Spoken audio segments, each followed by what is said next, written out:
Туман с 22 этажа, это, конечно, очень красиво. Вот. Вид закрывается строящимися домами потихонечку, но все равно остается очень красивым. Вот. У меня закончилась 40-я неделя ремонта, и на этой 40-й неделе ремонта мне повесили на натяжные потолки в душевой и с ванной. Вот эти 10 сверел по керамограниту, это 10 из 17 сверел, сломанных, пока мне натягивали на натяжные потолки. Вот. Но зато теперь у меня есть два натяжных потолка. Вот в душевой, такой аккуратненький. Я тут выключил свет специально, чтобы было видно, какой он аккуратненький. А обыкновенный потолок, он с плинтусом по краю, то есть самый обыкновенный тканевый матовый белый потолок. Вот. И в ванной тоже появился потолочек. Вот. Сейчас я попробую такой вот эффектик интересный. Вот такие вот светильнички, которые IP44 и светят тоже в бок. То есть подсвечивают потолок, и за счет этого получается еще ярче.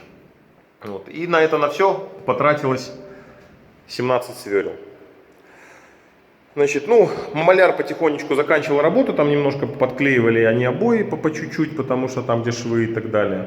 Вот. И начал работать половик. Вот сегодня с утра, он на выходных, так как нельзя делать шумных работ, вот он разнес полы по комнатам, где какие, пылесосил здесь, мерил углы, вот тут вот тоже вон принес в Гошину комнату половое покрытие, в Дашину. Вот. Тут смотрел, надо или не надо снимать батареи, будут ли они ему мешать. Короче, работал, смотрел. Вот сегодня с утра все проверял, выверял.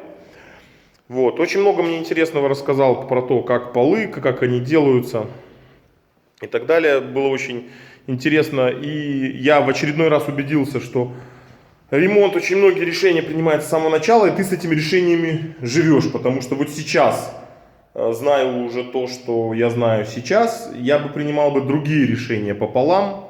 Но, к сожалению, сейчас уже поздно, потому что стяжки залиты, полы там куплены и так далее.